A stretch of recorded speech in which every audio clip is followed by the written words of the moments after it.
नंद महल में आनंद बरस रहा है। श्री सुखदेव जी वर्णन करते हैं, धेनु नाम नियुते प्रादात् विप्रलेभ्य समलंकृते। सुखदेव जी कह रहे गाय दान, धेनु मतलब गाय, गौदान किया, पर कैसी गाय? समलंकृते। एक होता है साधारण गाय को दान कर देना, एक बाबा नंद बाबा सब गैयान के खुरन को सोने में चांदी में मढ़वा के, सींगों में सुंदर सुंदर आभूषण सजवा के और सुंदर श्रृंगार करके गौ माताओं का दान कर रहे हैं। और एक बड़ा सुंदर शब्द उपयोग किया है सुखदेव जी, नंदो महामनास्तेभ्यो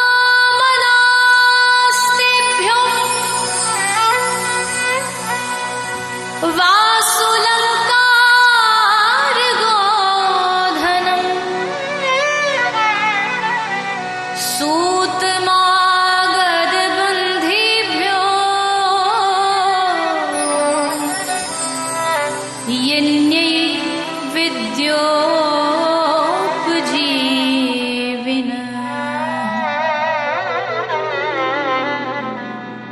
सारे ब्रज के लोग एकत्रित हो गए, सब इकट्ठे हैं, सब जगह बुआ सुनंदा हल्ला मचाया ही, अजी सुनो सुनो सुनो, नंद बाबा के छोरा भयो है, नंद बाबा के घर लाला भयो है।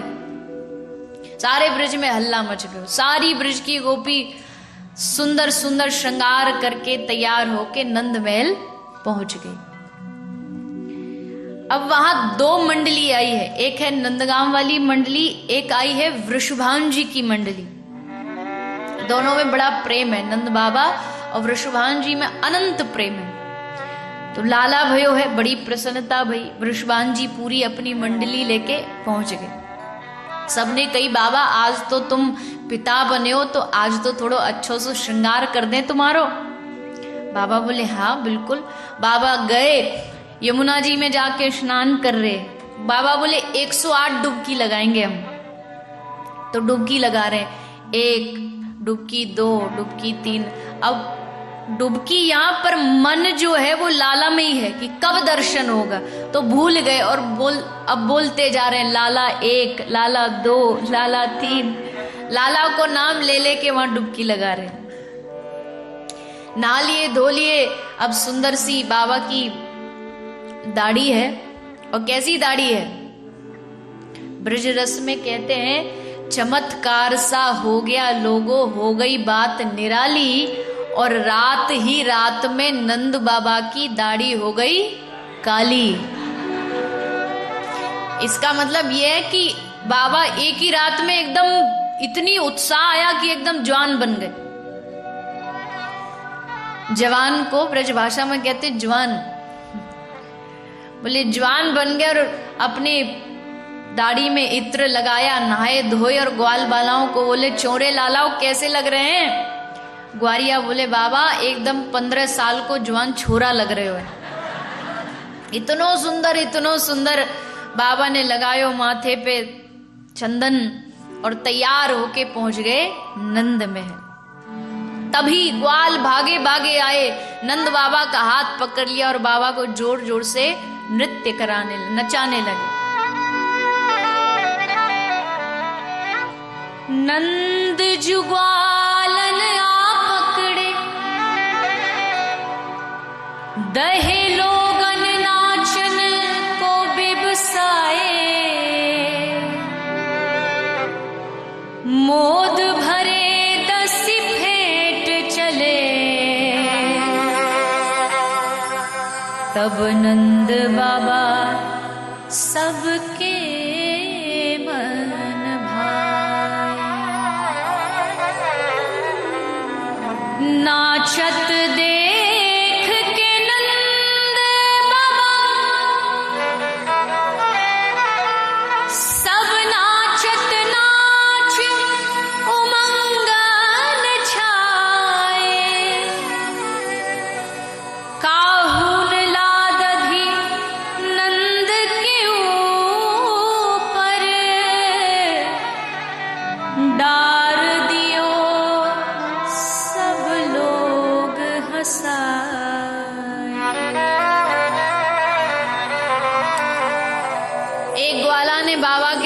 कमर में करधनी जहां पहरे वहां पीताम्बर डालो।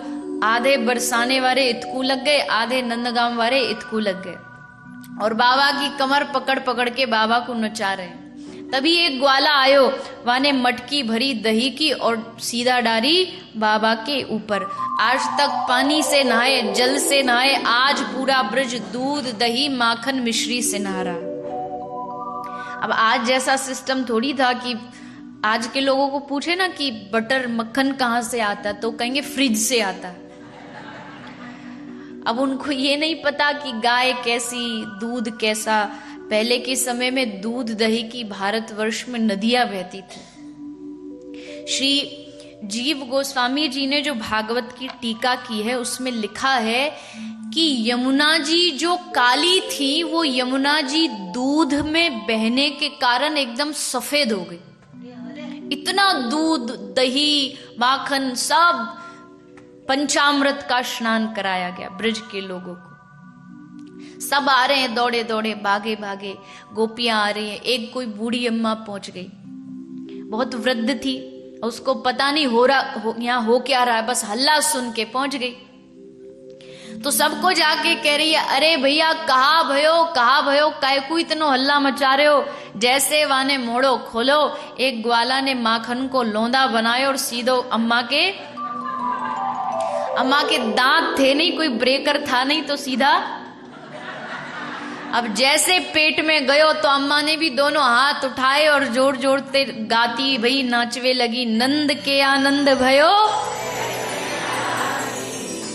ऐसे थोड़ी बोली होगी, ऐसे बोली होगी जय कन्हैया लाल की। आज तो महाराज जी देखो श्रीखंड की बात किया तो थोड़ा सा नंद के आनंद भयो, हाथी दिए घोड़ा दिए। और हमारे ब्रज में एक और बात कहते हैं कि जवानन को हाथी घोड़ा, जवान मतलब यंग, जवानन को हाथी घोड़ा। जवान तो हाथी घोड़ा में बैठ जाएंगे, पर बूढ़े हाथी पे कैसे चढ़ेंगे? तो जवानन को हाथी घोड़ा, बूढ़ेन को पाल की। जवानन को लड्डू पेड़ा, अब लड्डू तो जाके दांत बढ़िया वही खा सके, तो जवानन को लड्डू पेड़ा, बूढ़ेन को लापसी।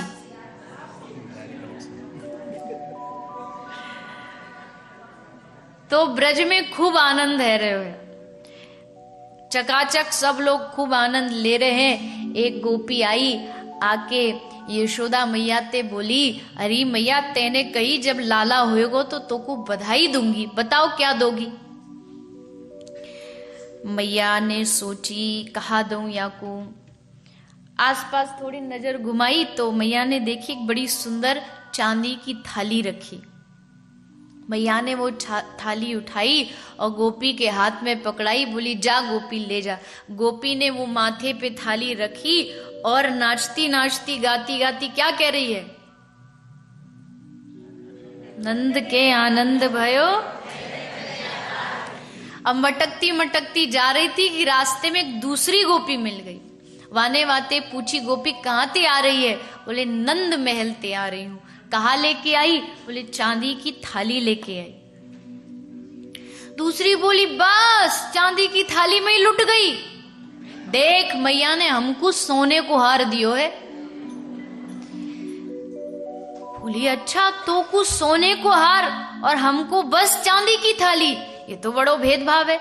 तुरंत वापस यू टर्न मार के मैया के पास, मैया को बोली अरे यशोदा मैया, अरे नंद रानी, ये कैसा भेदभाव, हमको दे दे चांदी की थाली, वाकू सोने को हार।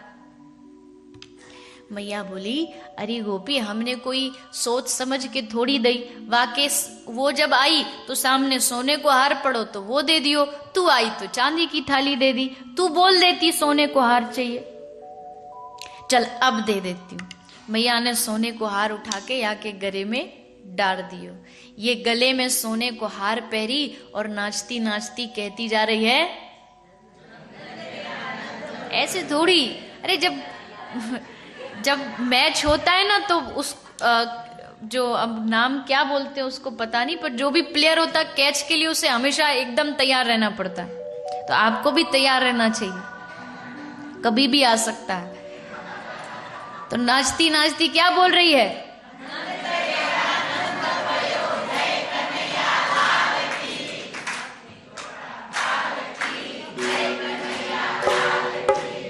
हाँ, गाती गाती जा रही है। अब आगे पहुंची, फिर एक गोपी मिली। बोले कहाँ ते आ रही है? बोले नंद महल ते आ रही हूँ। कहाँ लेके आई? बोले चांदी की थाली लेके आई। तो सामने वाली गोपी बोली बस सोने को हार लेके आई। तो बोली बस सोने के हार में ही लुट गई। सोने के हार में क्यों? बोले मैया ने हमको तो देख डायमंड नेकलेस दिया है। अब जैसे इसने सुना कि इनको हीरों का हार, हमको सोने का, फिर यूटर्न मार के पहुंची। फिर मैया को बोली मैया तू तो बड़ी चालाक है, वाह गोपी को तू तेने दे दियो हिरन को हार, हमको ये सोने की, ऐसे कैसे? मैया बोले अरे पगली, तो पहले बोल देती कि हिरन को चाहिए, मैं हीरा को दे देती। इधर उधर मैया ने सब ढूंढी, कहीं कछु दिखाई नहीं दियो। तो मैया ने गले में जो हार पैर रखो वो उतार के गोपी को प्रदान कर दिया। नंद उत्सव में ना यशोदा मैया और बाबा ने देखा नहीं कि क्या देना क्या नहीं देना। तिजोरी खोल के चाबी फेंक दी कि कहीं लुटाते लुटाते मन में ये ना आ जाए अरे ज्यादा तो नहीं लुटा दिया, कहीं ताला ना लगा दे, इसलिए चाबी फेंक दी कि आज कृष्ण आया है तो आज किसी बात की कंजूसी नहीं होनी चाहिए।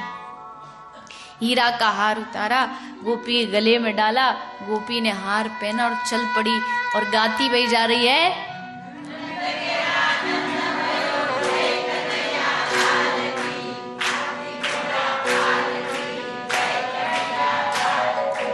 नाचती नाचती जा रही थी, तभी फिर एक गोपी मिल गई। अब की बार पूछा तू क्या लाई? ले हीरा का हार लाई। तुझे क्या मिला? तो गोपी ने कहा तू तो लुट गई, सस्ते में निपट गई। क्यों?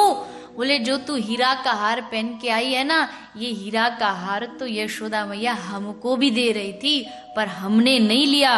क्यों नहीं लिया?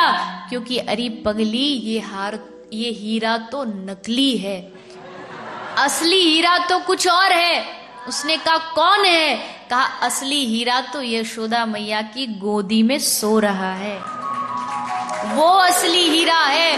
मैया हमको हार दे रही, हमने कही मैया हमको नहीं चाहिए, हमको तो बस एक बार तू लाला को हमारी गोद में दे दे। जैसे गोपी ने सुनी, गोपी तुरंत वापस भागी यशोदा मैया के पास।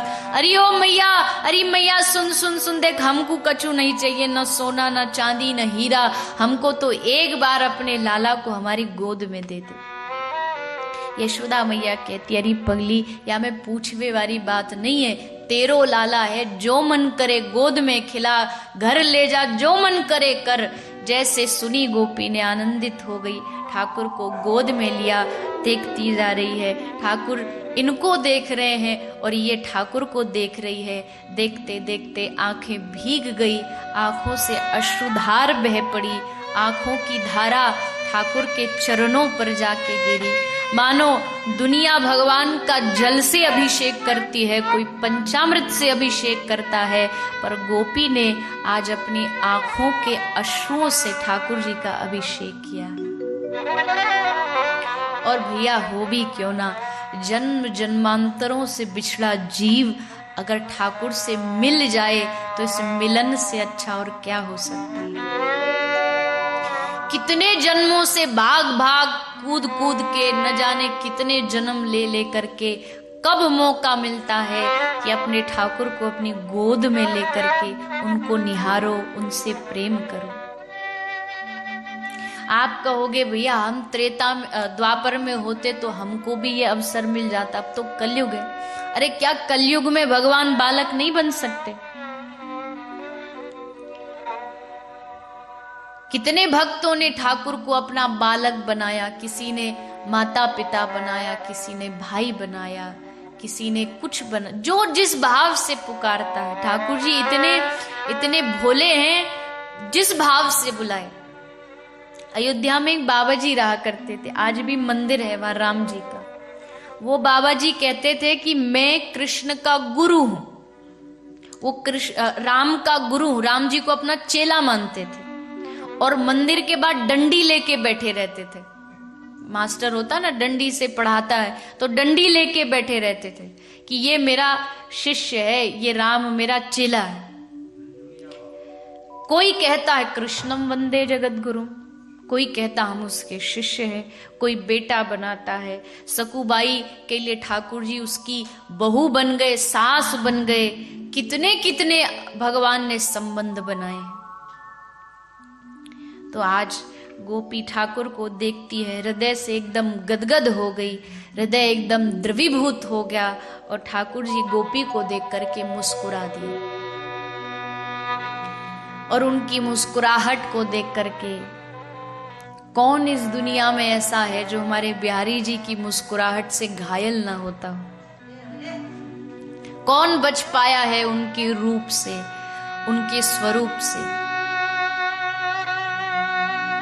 इतना इतना सौम्य, इतना सुंदर उनका रूप देखा, पूरे ब्रज में आनंद की वर्षा छा गई। देवी देवता सब लाइन लगा के ब्रज में खड़े हैं, जिनके द्वार पर समस्त जगत, जिन लक्ष्मी के दरवाजे पर हाथ फैलाता है, आज वो लक्ष्मी भी भगवान श्री कृष्ण के दर्शन के लिए नंद महल में लाइन में लगी।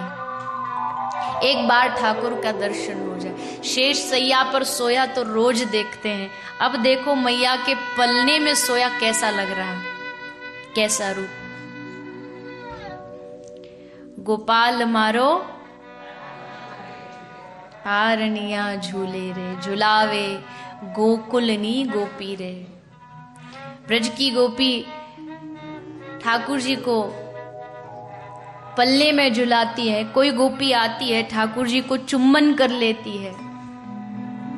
ब्रज का कन्हैया जो है ना, वो हजारों गोपियों का झूठा है। कोई आती है तुरंत उठा के गोद में लेके चुंबन कर लेती है। ऐसा ठाकुर जी का रूप। सब्सक्राइब करें टोटल भक्ति को। अब हमारे वीडियोस को सबसे पहले देखने के लिए बेल आइकन को दबाना ना भूलें। इस वीडियो को लाइक और शेयर जरूर करें। आप हमारे चैनल को सब्सक्राइब भी कर सकते हैं।